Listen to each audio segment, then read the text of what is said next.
is up, everybody? Welcome to Studio Chatter. I'm Craig Reeves. Today's episode is going to feature somebody I have a ton of respect and admiration for.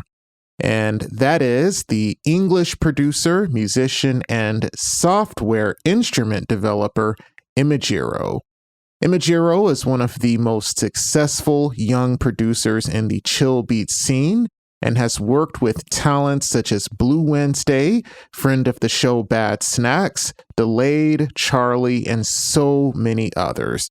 One of his tunes, Wool Gloves, ended up getting 13 million streams on Spotify. You heard that right, 13 million.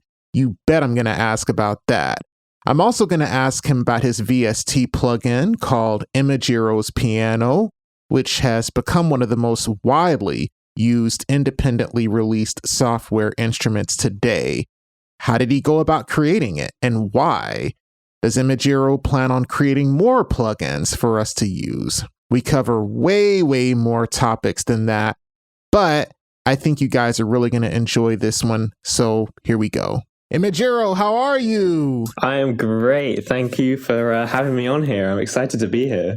Yeah, definitely. So you are the first guest that I've had from across the pond. Yeah, this is the first time that I would be talking to somebody 4,000 miles away across the ocean. So this is going to be new. We're going to be testing the power of internet connectivity. Wow. I mean, this is my life, is talking to people on the other side of the pond. So yeah, definitely. What's the situation over there as far as COVID? Are y'all locked down, or is everything opened up, or what? Everything's sort of starting to open up a bit more now. I actually just got my second dose of the Pfizer vaccine a couple of days ago. So I'm pretty much nice. Getting ready to hopefully start doing stuff again, which I'm very excited about. Well, you got to wait, I think, 2 weeks before you're fully vaccinated. So I got mine like 4 months ago in April. So nice one. Yeah. You didn't get any, but I got the Moderna vax. So you got the Pfizer one, right? Yeah. I did have a day, like yesterday, I was just basically out. I was like, I took it as an excuse to kind of sit around and play video games, which was a good day, to be fair. It was a nice rest day. Yeah, that's nice. So you have made a full living off of your music now. You don't have to worry about going to work, or music is your work now, right? Like you at the moment. Yeah. I'm very lucky. Yeah, you're 21 years old, yet you are a full-time musician and sample library developer. Yeah, is that right? That's right, yeah. Your parents must be very proud. They are, yeah. I mean, well, so like both of my parents as well, they're both kind of musical. Or my dad was a music journalist, and my mum was in lots of bands and stuff. So I'm lucky. I've kind of had although I've only been producing for maybe about 4 or 5 years now, I've had kind of like the whole musical upbringing. So it's kind of like getting the experience in early. Well, I mean, they usually say that around 5 years is when you start to pick it up. Yeah. Right? They say around the 5-year mark is where you really start to master your craft. And then by 10 years, you are more versatile. They say, you're able to do songwriting, you're able to do maybe playing live or whatever. Right, so yeah, definitely. I wanted to ask you about the VST that you created, the Imagiro Piano VST.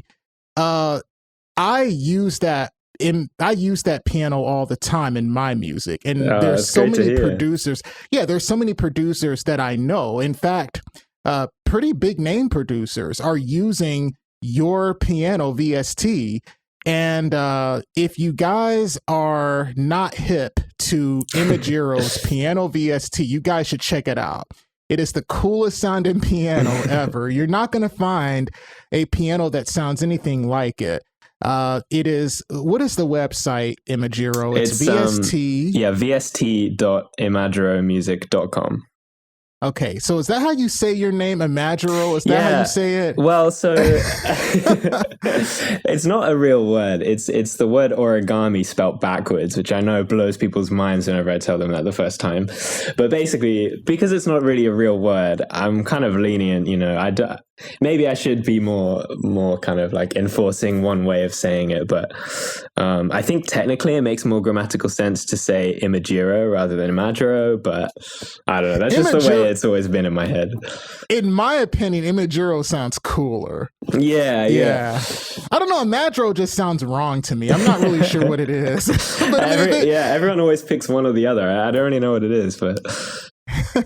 So what was the process behind creating that VST? I mean, what is it? Was there involving coding? Was there involving recording? Yeah. Well, so I actually just finished a degree in computer science. So obviously that kind of like luckily puts me in a good position to make like plugins and that kind of stuff.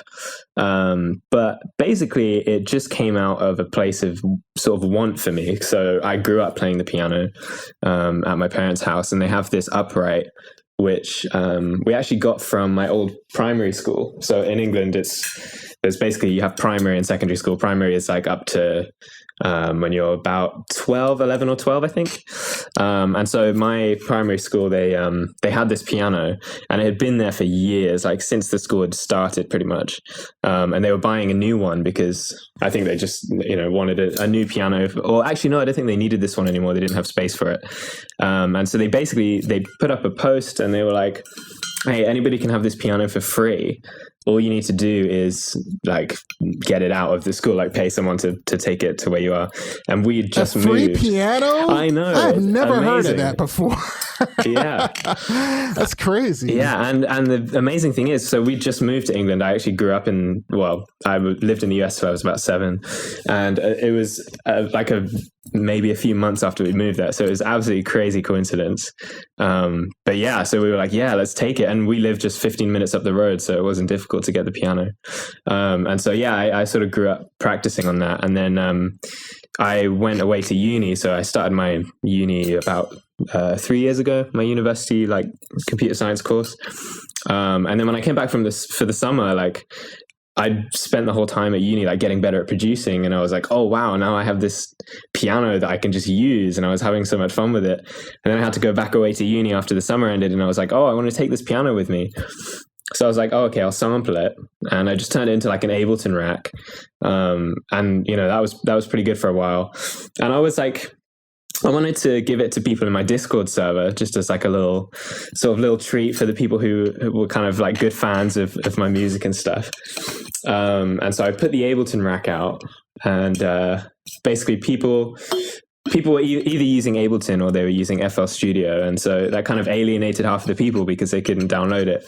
And so I was like, oh, okay, I'll turn it into a contact library, but then, people have to have contact. And I was just looking through all these ways. I was like, I just want to give this piano sort of out to people for free, for as many people as I can. And there isn't really like a solid way of doing that yet, which kind of surprises me.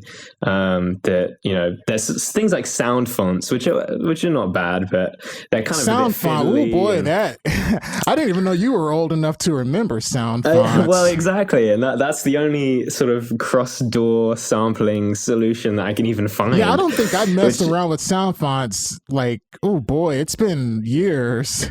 Like not since I was like 16 or 17. Yeah. Oh yeah. It took about a couple of hours of diving into that and trying to wrangle them into a working thing, and I just gave up.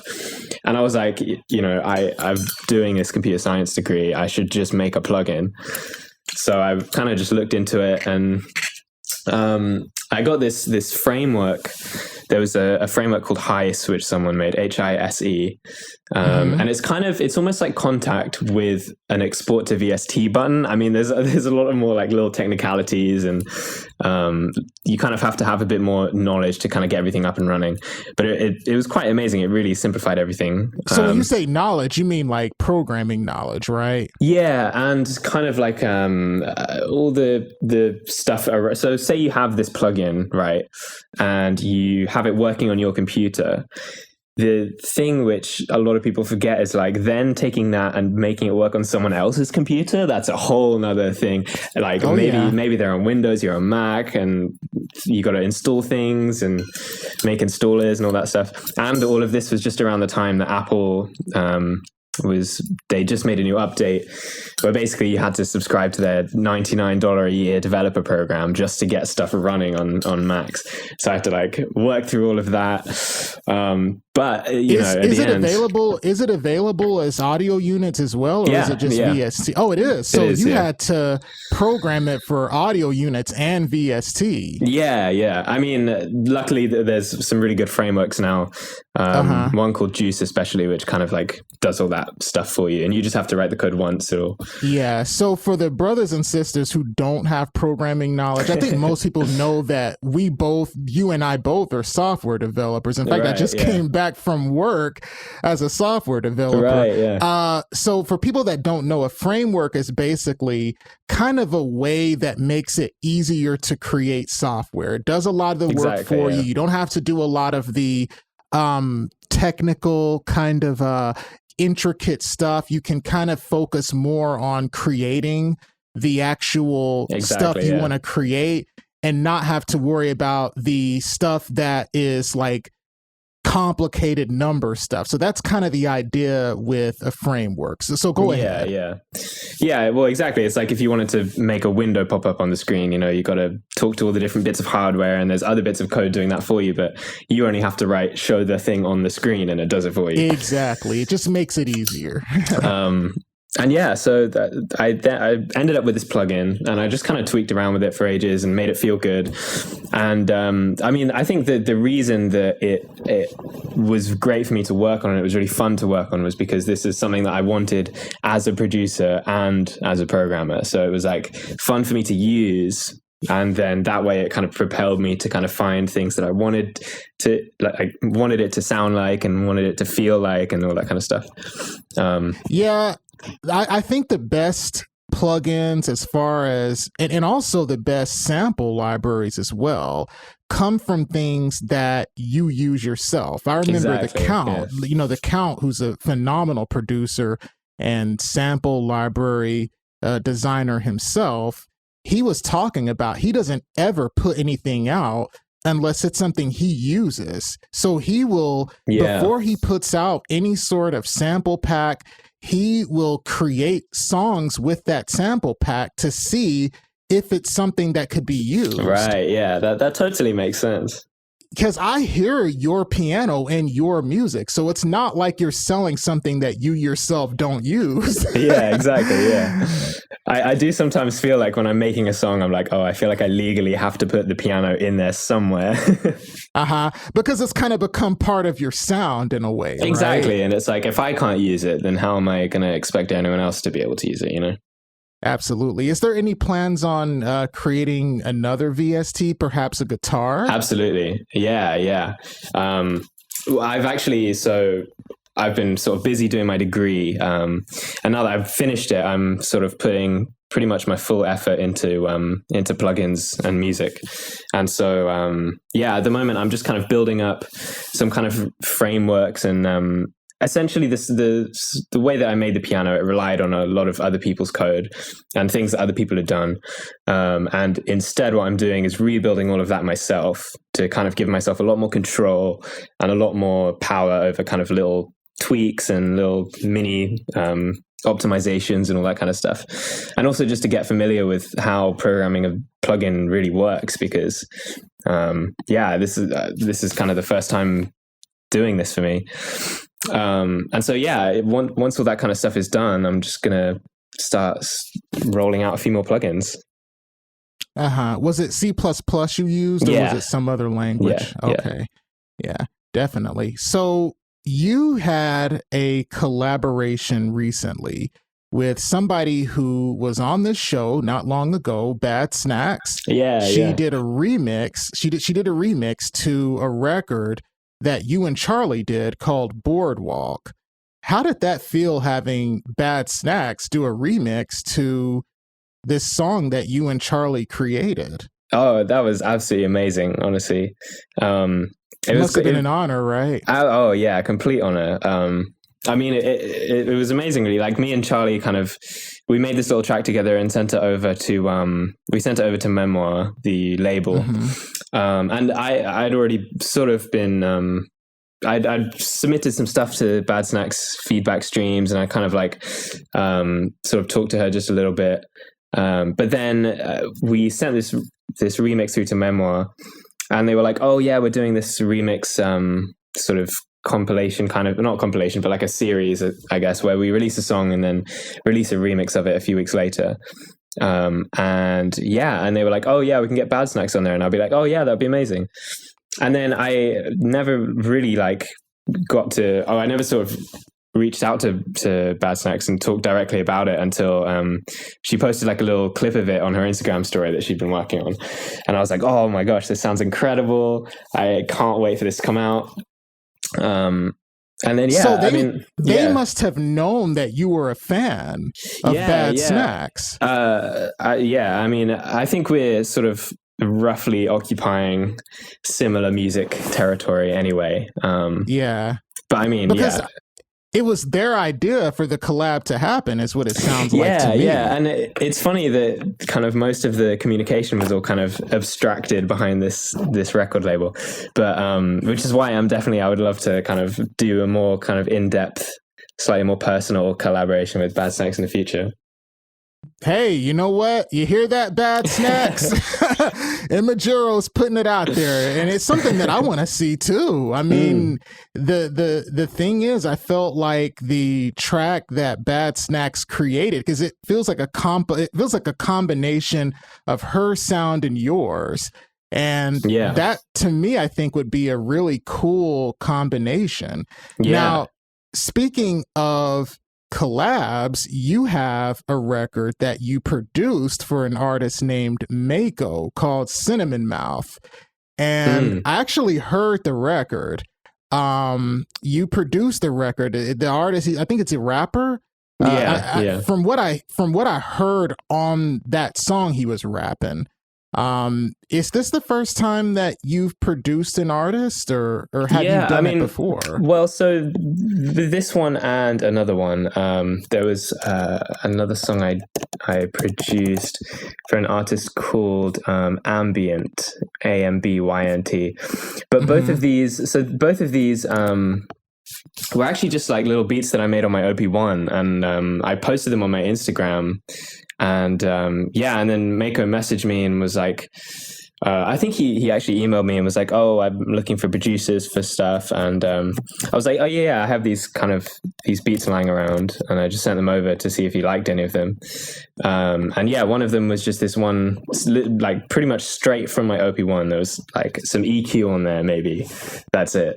And I sent it over. Straight from the OP1. Yeah, wow. Yeah, and it's got that kind of like digital, like slightly more raw, like slightly clicky and poppy sound. The song is a bop, though. Like, it's a bop, dude. I love it.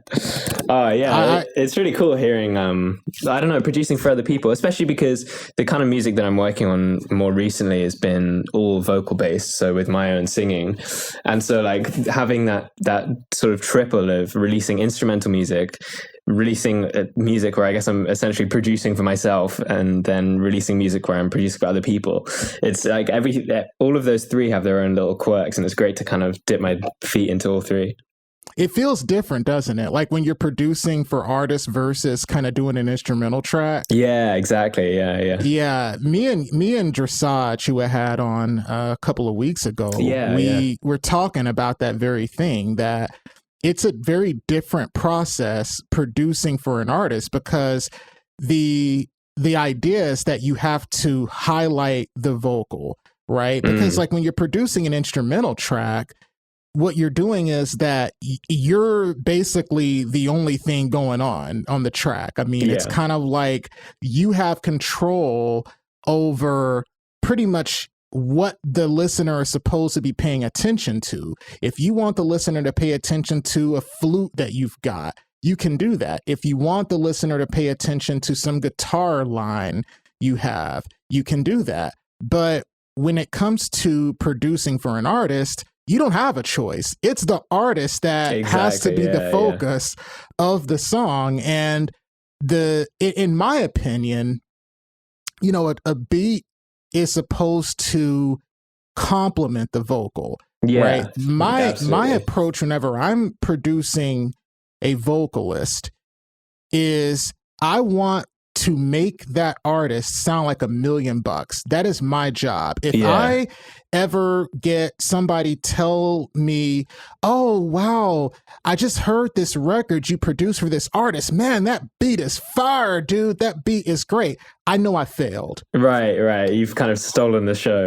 Yeah, if the artist is the one who's praised, if they're like, oh my gosh, what an amazing voice. This artist is so good. I love this lyric here. I did my job. Right. I would much rather have a record of mine that not of mine, but a record that I produce for an artist. I would much rather, if people didn't like the record, or let's say they did, I would much rather people say, I love the voice, I love the lyric, and I love the singing, and I love the melody, but the track is just not doing it for me, right? I don't love the production. Right. I would much rather have that than for people to say, you know what, I love the track is banging, but the artist didn't do it for me. I would feel like far more of a failure if the latter happened, okay? Because that means I didn't do my job. And a lot of times with instrumental producers, and I'm not saying you did this, I think your track is great. Like the Cinnamon Mouth track is super cool. But what a lot of instrumental producers do is if they're dealing with an artist who, let's just say, isn't the greatest singer or isn't the greatest rapper or something like that, they're going to create this big, powerful instrumental. They're going to create a bunch of instrumentation and a bunch of, you know, stuff going on, and that's going to make the vocalist sound worse, right? Yeah, it's almost like trying to compensate, really. Exactly, right? If you have a vocalist who's not very good, the last thing you're going to want to do is overshadow them. You're going to want to simplify the production. You're going to want to scale it back because you don't want to make the artist sound small. Okay, but what a lot of people do is that they will add a bunch of stuff to try to compensate for a vocal that's not very good when they really should be doing the opposite. Right. So these are all things that I think people learn when they go from doing instrumental music to doing, you know, vocal music. Yeah, absolutely. I guess like that's the difference between you know, the kind of quote unquote god tier producers of people like Flying Lotus, who's like, his production is at this point, you know, the main focus, and it's almost like the vocalists are doing the producer's job of trying to like almost like keep up to his production, if you know what I mean. Where it's like at that point the production can overshine, or at least like be competing, you know, with the vocals. But I guess I mean that's really interesting because the stuff that I'm doing recently, like I said, is all kind of vocal stuff. So being able to, you know, if I'm producing and singing, being able to kind of let the production shine through, because that's still coming from me as well as the vocals, you know, and having different moments and like having them complement each other and that kind of stuff it definitely opens up like a whole new world of almost storytelling, because, you know, the way that vocals do tell the story throughout a song is so much more direct than the way you can do it with instrumental music. Because I definitely find a lot with instrumental music, it's like you don't necessarily have to have such a concrete idea of what your song is about or kind of what the purpose of the song is. You can kind of just like feel the sort of vibe, feel the mood, and add things that sound good. But as soon as you add vocals, it's like you really need to know the exact direction that you're taking it, and you kind of like need to almost have more of a solidified idea of what the point of the song is, because you have to, you know, explain it in words, literally. Yeah, you know, I find it actually interesting you say that, because it sounds like, and you can correct me if I'm wrong, but it almost sounds like you find producing music for vocalists more difficult than instrumental music. Is that right? I think so. I mean, see, I'm the opposite. I'm the direct opposite, because for me, doing instrumental music, it's like I have to do everything myself now. I can't rely on a vocalist to carry me. Right. It's like if I can rely on a really good vocalist, that's less work I have to do. Right. All I got to do is just support the vocalist. I don't have to be the accompaniment and the melody. I can just be the accompaniment, right? Right. So I don't have to play the solos. I don't have to figure out how to keep the listener engaged, just doing it myself. So I find it actually harder to do instrumental music. I guess just if you do a lot of vocal pop and a lot of vocal R&B and a lot of vocal music, you're going to find it easier to do that than, so it's just kind of, we just come from two different backgrounds, I guess. I think that's what it is. And I think I think if I was producing more for other vocalists, I think I'd agree with you, because, like, for example, with this track Cinnamon Mouth, I actually just sent the loop, and Maiko kind of did everything else. So it wasn't really so much of a production as much as kind of like I just provided the beat. But if I was doing more production for other people's vocals, then I think I'd agree. Producing vocals, but because it's like also I have to come up with the vocals like that, then you have both jobs to do, Yeah, because you did sing a little bit on your Threads album that you came out with this spring. I listened to that album and I think it's beautiful. I love the album. Thank you. What got you into wanting to release a second EP so soon after your first one, which was Places I Remember? You came out with that one last year. Yeah. I think my way of thinking of releases is probably different to the way that I'm guessing a lot of people do, which is that I kind of I sit down and make music every day, and as soon as I have enough tracks to release, I'm just like, oh, okay, I'll bundle them up and release them as soon as I can.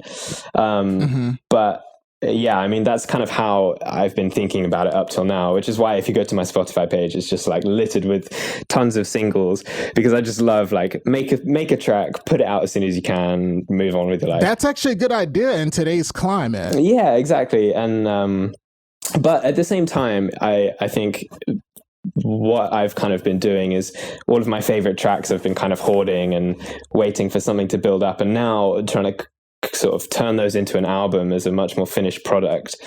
It's such a more difficult but also more rewarding process, I think. Dude, you have no idea the number of tracks that I've been just sitting on. Oh man, it's the worst. Because also, I don't know if you've had this as well, where you sit on a track for a long time, and then you kind of keep sitting on it, and eventually 2 years go by, and you're like, wait a minute, I don't actually really like that anymore. And that doesn't happen. What usually happens is I'll feel like I can't put it out now because it's old. You know what I mean? It's like, oh, well, I can't put this out now. I made this like 2 years ago. I gotta, because like when it comes to the kind of music I do, which is like pop and R&B and hip hop, it's like music trends are always changing. And so it's like a record really only has a shelf life of like 1.5 to 2 years. So if it's something I made like 2 years ago, it's like, I can't put that out now. Right. You know, because it's old and it's dated and that sort of thing. I might like it, but I can't put it out, not unless I make new production to it, that sort of thing, which sometimes I do. Right. But were you working on other projects during the time that you were working on Threads? So Threads was basically when I went home for the last summer, which is when I made the piano plugin as well, and I went and stayed at my parents', and that was just kind of all the tracks that I made in that time. But since, probably a couple years ago, my kind of main process has been taking the sort of more songy tracks and sort of hoarding them essentially, so yeah, I've always been kind of working on these sort of less beat oriented, more kind of vocal stuff, but I've just never really had the opportunity to release any of it, which is kind of like my plan at the moment. Yeah. you have some really amazing collabs on the album too. Blue Wednesday, Delayde. You know, that was definitely really something I really wanted to do. Because also on the last one, Places I Remember, there's no collabs. It's all just me. So on Threads, I was like, okay, I'm going to do the opposite. I'm going to get loads of my friends on here, get people helping me out.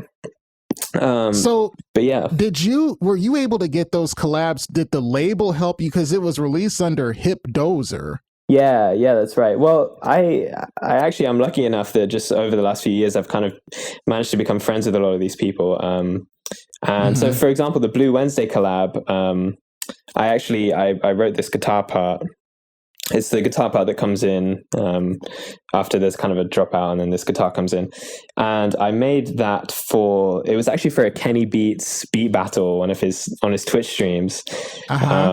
And I made that, and I sort of submitted it. It didn't win, whatever. And I went into the Quickly Discord, and I just sort of posted them in there to see if anyone would want to play around with them. And then sort of a few days later, I got a Discord message from Blue Wednesday, just sort of out of nowhere. And he was like, "Oh yeah, I've sort of messed around with this." And I clicked play, and he just made an entire track like out of this guitar sample. And I was like, "This is incredible. Let's release it." So you didn't even know Blue Wednesday before that, right? Not really. I mean, I think I'd actually done one collab with him before that on one of his EPs. I think it was not Discovery, it was the other one, After Hours. I have a collab with him on there, which I think I did before that. So I'd kind of like sort of had a bit of contact with him before, but it wasn't really that much. So just to see that come out of the blue was an amazing feeling. Yeah, same goes with Delayde in middle school. And amazing collabs, dude. It was really cool to be able to work with Delayde, because I'd sort of been a fan of his for absolutely ages. He was probably one of my favorite musicians in that scene. And then it turns out that he actually lives in Plymouth, which is really close to me. It's like an hour or so on the train, 2 hours. So I've actually gone to visit him a few times, which has been like really cool. And like being able to like make music in person, which especially coming from the UK, where like even when we were talking on Twitter, I kind of assumed that you were in LA, because most of the people I talk to end up being in LA or just somewhere in the US. So it's cool to be able to actually meet up with people from the online community that I kind of already knew, or at least I knew of them, and being able to meet up with them. You know, it's funny you mentioned how you assumed I was in LA. Like, people in the UK think everybody's from the West Coast. I'm not really sure what that is, but they assume this. Everybody's in the West Coast. Everybody lives in Los Angeles. I actually live in Atlanta, Georgia, so it's the Eastern time zone here. Right. I would like to see you collab with Sync.exe or Jay Herlock. Yeah. Blue Cloud. I would love Josiah. to collab with Jay Herlock. Yeah. Like, I gotta plug those guys because they were on my show. So of course. If you're looking for somebody to collab, Sync.exe is great. Jay Herlock, Blue Cloud, Josiah. I gotta plug my family. You know what I'm saying? Of course. It's like I feel like that's my duty, because and of course Bad Snacks. I mean, obviously I'd like to see that as well. Now you have worked with labels. You worked with Hip Dozer. You've worked with chillhop, which has an imprint called Memoir. That's right. You did work for. What advantages are there working with a label versus just coming out with something on your own? Well, yeah, that's a very good question. Because I feel like a lot of times, and I've definitely found myself doing this, I've found myself thinking, I've made the song, now I need to find a label, and not thinking, do I actually need to find a label? I just kind of get into the habit of it, because in theory, there's a lot of advantages, right? Which is that the labels, they can, it's their job to push your music. So, they should be better at it than you are. And, know people who can get your music on playlists and blogs and all that kind of stuff. And for the most part, they are. And that's really helpful, because you don't have to put all those hours into the promotion as an artist. You can kind of focus on making your art. But at the same time, it's definitely really good to release stuff independently. And kind of the more that I've been, releasing stuff through labels, the more I've been thinking, actually, you know what, future releases, maybe I will do more independent stuff, because, you know, once you have, especially in this kind of beats scene where playlisting is kind of the holy grail, right? Because a lot of your listeners, or a lot of my listeners anyway, are sort of passive listeners, and they don't really know who I am. They just kind of hear my music through playlists. And, and so, yeah, like if you can catch the attention of these playlisters on your own, then, you know, all the power kind of falls in your hands, and you can kind of keep your 50% share or however much of the royalties that you'd be giving away otherwise. You really learn the business when you release it yourself. Yeah, because, definitely. you know, if a label's doing all that for you, then it's just like you send it to the label and they pretty much do everything for you. Yeah. And you don't really learn the ins and outs of what they have to do and what they end up having to. Yeah. And I think it's definitely important to kind of experiment with both, obviously in a cautious way, so you don't get like signed into any long-term deals that you're not wanting to do. But you know, learning what it is that releasing with a label really provides, which is that kind of extra pushing power, you know, someone you get to talk to, someone you get to kind of like bounce ideas off of, and just always having other people that you can work with on a project is always a good thing, I think, in my opinion. So you don't have to go over like all the details of your terms with the label, but do they basically do they like tell you, okay, we need some music by this day, or is it just that you can create music and then submit it to them? No, I'm not signed as an artist to anyone. I'm still an independent artist. But it's just, it's whenever I have music that I want to release, I can kind of shop it around to different labels, and they will kind of do a one release sort of deal, right? Where they don't own any of sort of Imagiro as an artist. They just get rights to this one release. They get exclusive rights to the master. They can, you know, in some cases you might sign away some publishing. But I mean, either way, you know, it's only that one release that they are able to kind of exploit and if you're signing away publishing, they would really need to promote it. Yeah. Oh yeah. I mean, that's definitely a very rare, you know, situation. Yeah. 'Cause I mean, if they're making you literally give up ownership of the creative, I mean, the master, that's fine. But I mean, if they're making you say, all right, you're going to give up, you know, 40 to 50% of your publishing. It's like, boy, they better be pushing that to the moon. Oh yeah. That's with the, you know, high rolling ones only. Yeah, definitely. Did they help you get on the Twitch soundtrack? Cause you ended up on the cover of one of Twitch's soundtrack playlists. I saw you on the cover. Well, did they help you do that? No, that was all me. Well, I think it was anyway. I'm not entirely sure, but basically, no, you didn't say it was all you. Just say, hey man, it was all me, man. Well, so one of the people that works at Twitch, Athena, she's one of the kind of she works in the kind of music side of Twitch.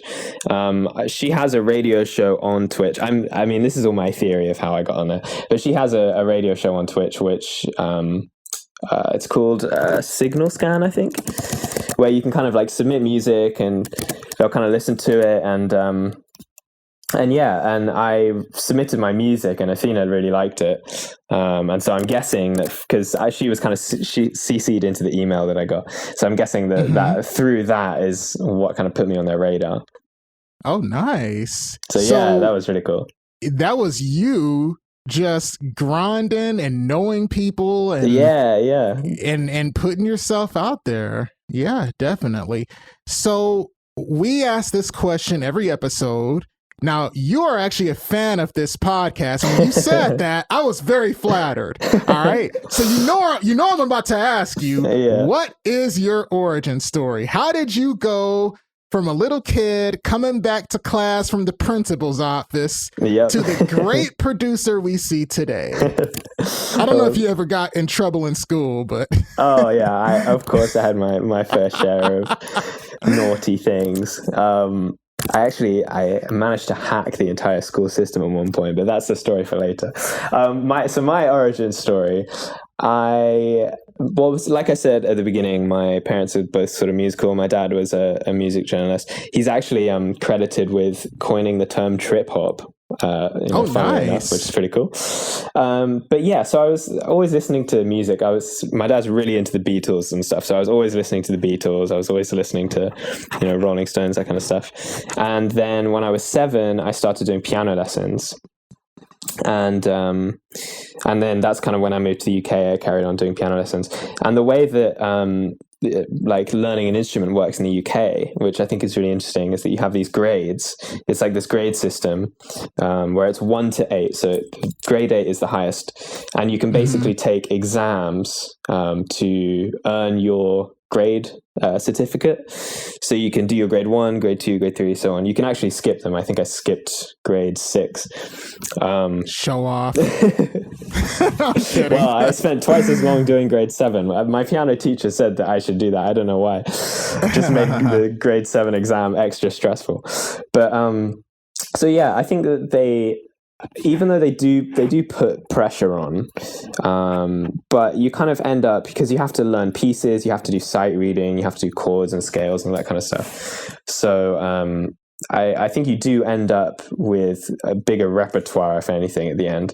So I've always been kind of playing piano, and I when I was 18, I got to grade 8 finally, and at that point, I'd been sort of dabbling in producing for probably about a year at that point. So I think I started when I was kind of 17, and I just sort of brought my laptop into school sometimes, and I'd play around on FL Studio, making like super generic, like lo-fi hip hop beats, basically mixed with some crazy weird electronic stuff, as everyone does when they're first getting into like learning how a DAW works. And so, yeah, I was kind of playing around with that stuff. I made a lot of weird electronic things. And eventually I kind of settled on my own style of kind of more acoustic-y stuff. But I think coming from... so there was this label on SoundCloud called Future with a PH. It was like Phuture, Future Collective. And they were basically a load of like trap and like bass music producers. And so it was like a completely different world of the music that I make. But so they had this Discord server, and they would have feedback streams every week where I think it was on a Friday, and you would submit your tracks, or maybe it was a Sunday. I think it was a Sunday. What year was this? This was 2018, probably. 2018. Oh, wow. So you've known about Discord for years. Oh, yeah. I was on it for gaming. Like I never even heard of Discord until last year. Yeah, I was an OG Discord member.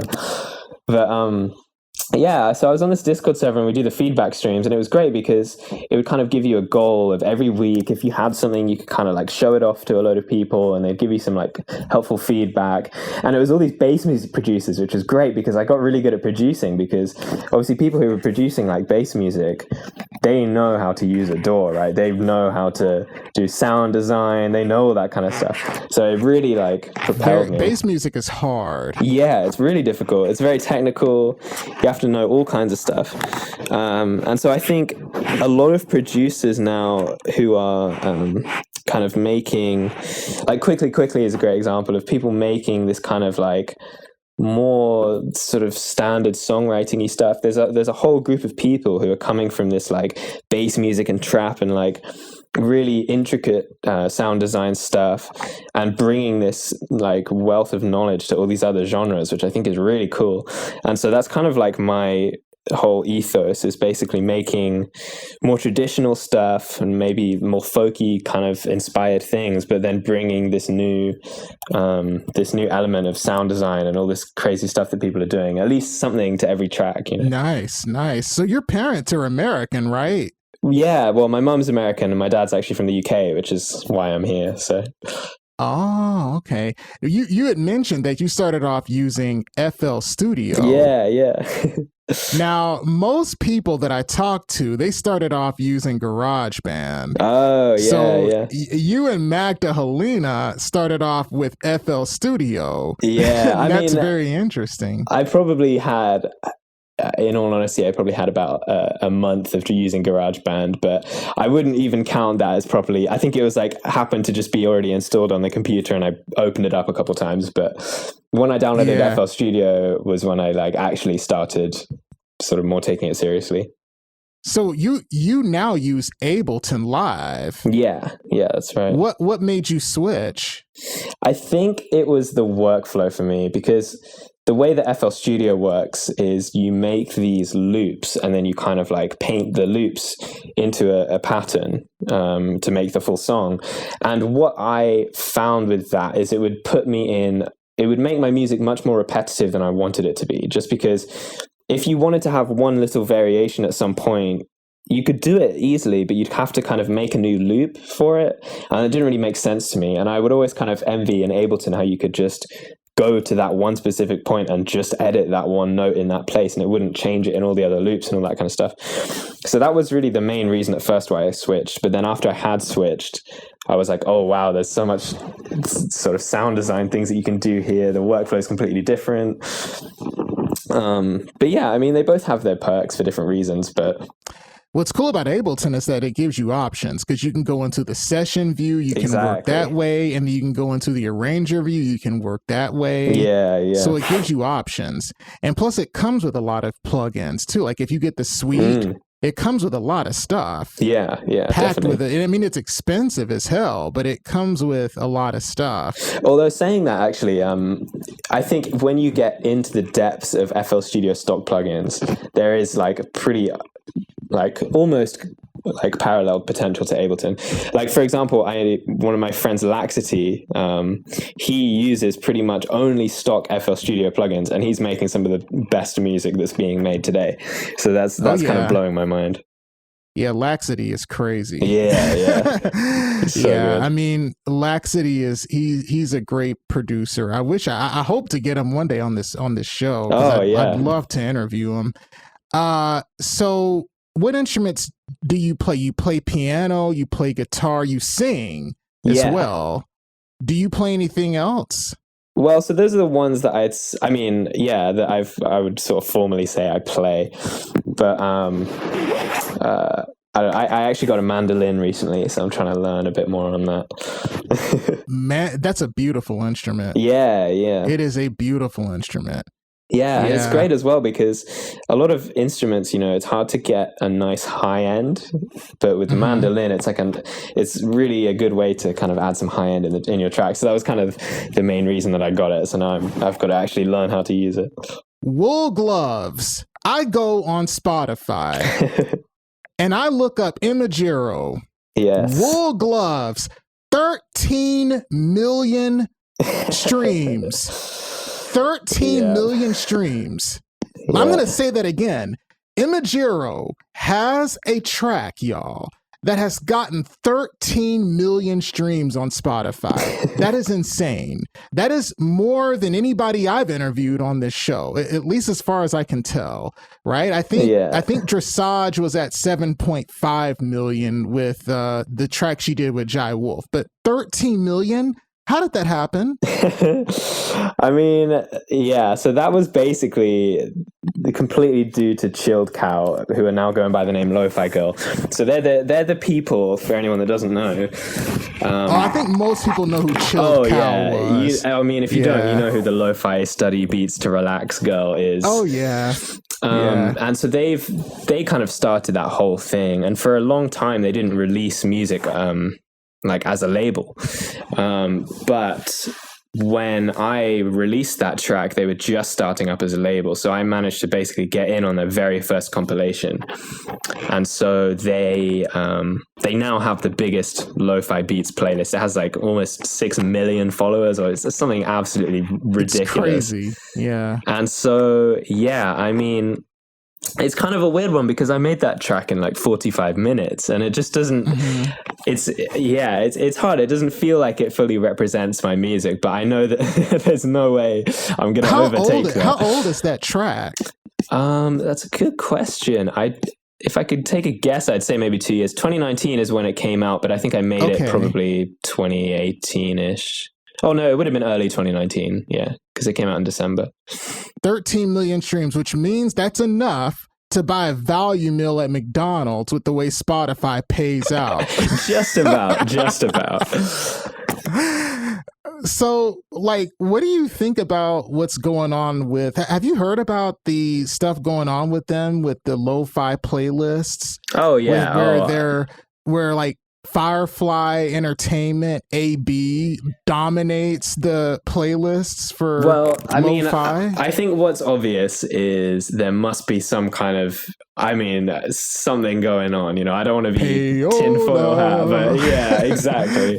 Yeah, there's no way. You're thinking the same thing I'm thinking. Payola. I mean, now look, yeah. I don't want to accuse Spotify outright of payola if I don't have evidence, which I don't. Yeah. But it seems weird that this company, Firefly Entertainment, is based in Sweden, just like Spotify is.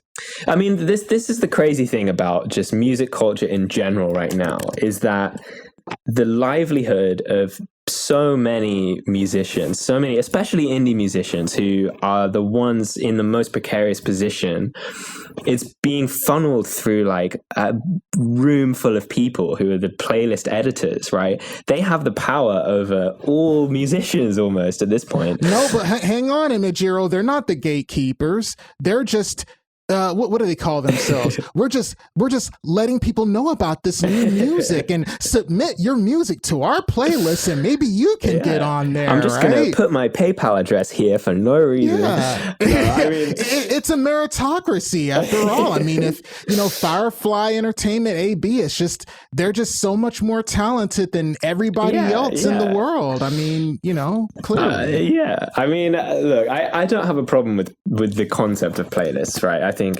I've made a playlist every single month, and it's fantastic. I can go back and like look at the music I've been listening to for the past year, month by month, and I think playlists are great for what they are. But I think that I think Spotify has carefully calculated their strategy so that they control the playlists which everyone's listening to, and that way they control their platform. Which, of course, from a business perspective, it makes sense. But it's also, why it makes sense, right? You know why it makes sense? Because here's what you got to realize, all right? If they're the ones deciding what everybody listens to, labels are going to come to them and work out sweetheart deals with them. And they have, yeah. Yeah, absolutely. It's like I went on Spotify the other day, and there was this huge banner right when I opened up Spotify, and it shows Lorde, new album, Solar Power. It's like, are we getting that? Is that even available to an indie artist? Oh, yeah. No, it's not. Exactly. Nothing against Lorde. I like Lorde. I don't care for that album. I actually listened to it the other day. I didn't really care for it. But nothing against Lorde. I love Lorde. Exactly, but it's like, we're not getting that treatment. We're not. No, and the thing is, they can pretend that we are, because it's like, oh, if you pay $1 million, then you can have the treatment. It's like, well, I mean, that's not going to happen, let's be honest. They're not going to tell you if you pay $1 million. They're going to tell you, oh, if we find a spot on our playlist for your music, then we'll put it there. It's like, dude, you know how many Spotify playlists, anything that I've independently released, you know how many times it's ended up on an editorial playlist? Once. Yeah. That was it. One time. And it was there for like a week. And then there's some people who are usually signed who end up on all the playlists. You know what I mean? It's like, oh yeah. You have somebody, there's an artist, she's a great artist. Now, I hope to one day have her on the show. Her name is Karra, all right? Yeah. Karra is a great producer in her own right, and she's a great songwriter and a great vocalist. She put out a record with a producer named Kashmir. Yeah. And I can't remember the name of the song, but Kashmir released it himself. He released it he released it under his name, and she featured on it. Right. That record ended up on like 4 or 5 different playlists. So then she comes out with another record called Underwater. Now she releases this one independently, same people worked on that record as the record that was released by the major label. All right, same people, same producers, same artists, same songwriter, which was basically her and Reed Stefan. Same mixer, same mastering engineer, literally the same people. It gets on no playlists, none, zero. So when she was signed to Spinnin' Records, okay, I don't know if they just released it as a one-time thing or not, but when she was signed to Spinnin', it was on a bunch of different playlists, right? She releases a new record called Tempo, which is an excellent record. She released another record called Go Ahead before that. And then Underwater, which is probably like her favorite record, I believe. Yeah. Those do not get on any playlist because they were released independently, even though it's the same people working on the record. I mean, are we supposed to believe that being signed, and then you look at the big playlist, you look at the New Music Friday, it's like, at least 90% of the songs are released under Universal or Sony or whoever. They're not released under... It seems to me like artists are figuring out how to do everything that the labels say that, you know, they are making their job worth by doing. Artists are figuring out how to do all of that themselves, and so now, you know, labels are kind of desperately struggling to find, you know, well, what are the things that we can do? How are we going to make artists still need us, you know, in this age where we can upload our music directly to Spotify, we can, you know, submit to Spotify editorials ourselves, all this kind of stuff. Oh, but you can. You can submit it yourself. Like that's really that's what I mean. Anything, like right? when independent artists can do that, you know, labels have to find some way that they can still have value, and their way is instead of providing value, it's taking it away for people who don't go with them, you know. Yeah, definitely. So you ended up having a remix done to one of your tracks by somebody who ends up on a lot of playlists, and that's More Kismet. Yeah. That must have been an honor, because More Kismet is blowing up right now. Oh, yeah, that was really cool. Now that kid ends up on like every playlist known to man. When they release something, it's like on like 5 different playlists on the day that it comes out. But then again, they're signed. Yeah, exactly. They're on a label. You see that? Yeah. Yeah. So you ended up playing your music for a legend, Timbaland. Yes. And I have to say, when I saw the stream, because so let me give y'all some background, okay? Timbaland has a stream. He has a stream on Twitch.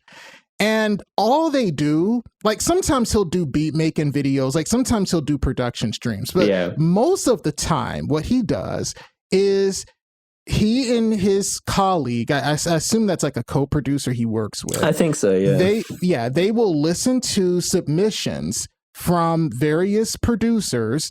They won't really give much feedback, but they'll just kind of give an up or down vote. Is this good? Is it not? Right? Yeah. Or is it okay? So it's kind of like they'll give 3 scores. Either it's hot, it's not, or it's okay. Right? Yeah. And for your track, so they played all of your tracks that you sent, and they loved every one of them. They did. I know. Timbaland fell in love with your track. I've never seen him react so strongly to a track ever. And I was just like, wow. I was honestly having such a good night watching that stream. Yeah. Because the very first thing I thought, honestly, when I saw it was like, I know him. So I've always actually been afraid of submitting anything to them. Like I've thought about it, but I've been like, I don't know, man. I think they do that. They are very savage to anything that's not, you know, perfectly holding up to their expectations.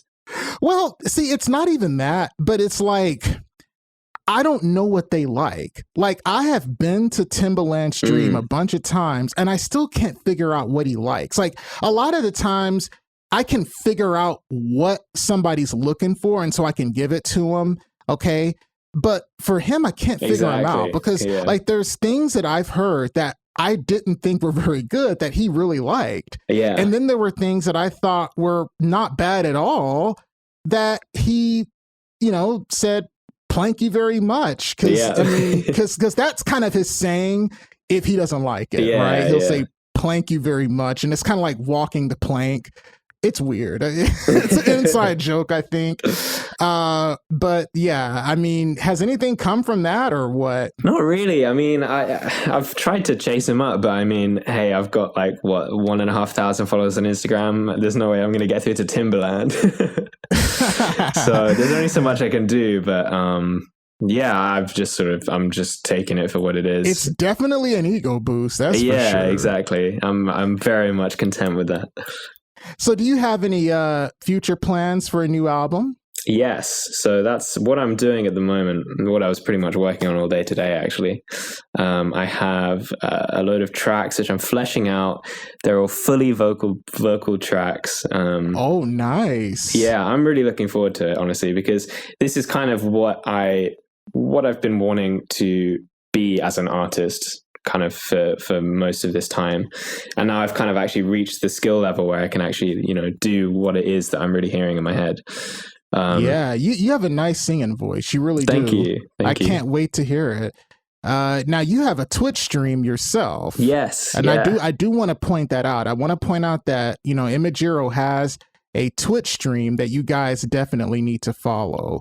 It is twitch.tv/Imagiro music. Is that right? It's /Imagiro _ actually, because Imagiro _ music.